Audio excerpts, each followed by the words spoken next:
keep talking, keep walking, keep talking. George Vincent.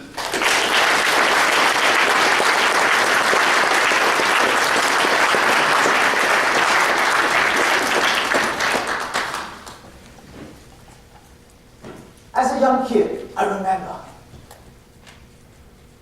I could never walk straight. My friends in school mocked me saying, "Hey George, you will never walk straight." To add to my miseries, I could never get my syllables right. Every time I mispronounced a word, my friends pounced on me saying, "Hey George, you will never talk right." One day, I had enough of this. I ran back home crying, determined never to go to school again.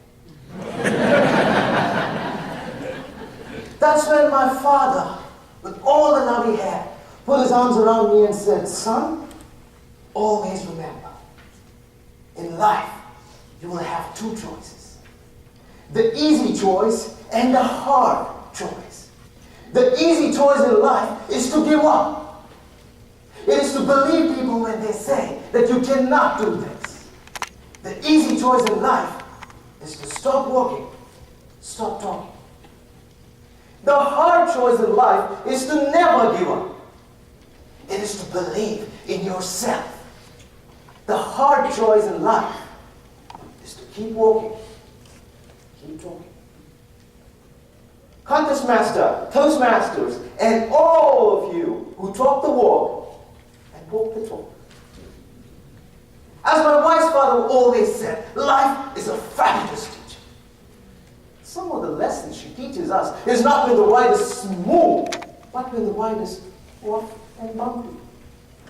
Sometimes in life, you learn to talk better by mumbling and fumbling. And sometimes you learn to walk better by failing and falling. But some falls in life, my friends, some falls in life are so big that they change the course of your life forever. Such falls I call falls of a lifetime. My fall of a lifetime happened when I was in the 9th grade. But back then, believe it or not, I was the blue-eyed boy of my school. The school topper, the teacher's favorite student, the school's best athlete. Oh boy, I had it all. You see, I was the district 800-meter champ and expected to win the same race in the annual sports meet. The annual sports meet. I remember the gorgeous December morning as if it happened yesterday. For me, it appeared that the entire world converged in the stadium just to watch me win. It was my day. It was my race. Oozing with confidence as I took my stance. It's just one thing I told myself. George, you're destined for gold. You're destined for glory. Off went the whistle, and I took off in typical George style. I was flying, I tell you. I was flying right from the word go. End of lap 1, I was leading my race. A few minutes into lap 2, I was still leading my race. And now I could see my finish line. I could almost touch my victory. And just as I was raising my hands in celebration, I feel a stinging pain in my leg. And I collapsed at the 750-meter mark.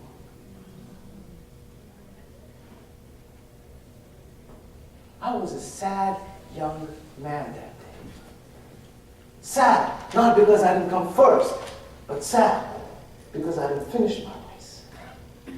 An athlete who does not finish his race is called a loser.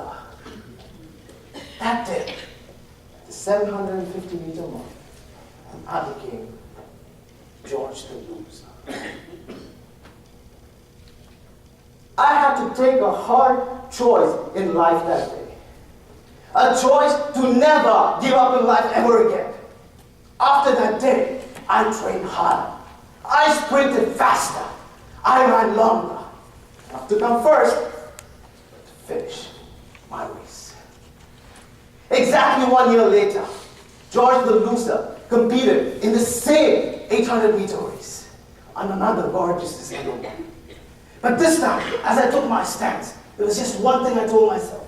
George, no matter what happens, finish your race.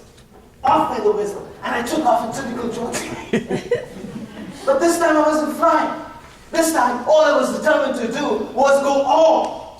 And oh boy, that day I went on. And a few minutes later, as I crossed the 750-meter mark, I paid homage to George the Loser, who taught me the most important lesson of my life: never, ever give up.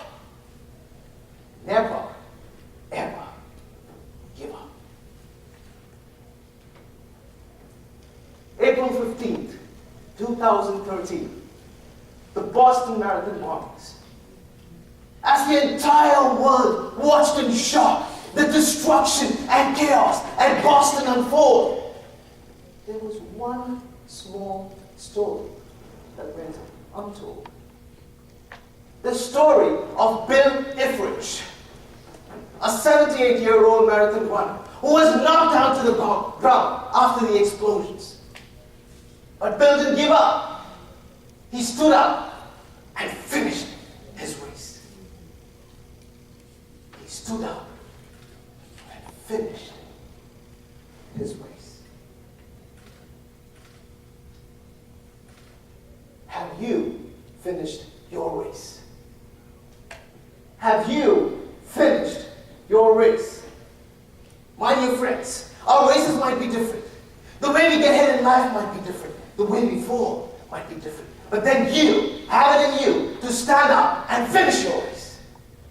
You have it in you to start your race and finish your race. The biggest race of them all. The race called life. As my wife's father said, there's just one thing you've got to do. Keep walking. Keep talking. And that's why I keep telling you, and you, Mr. Contest Master, keep walking, keep talking.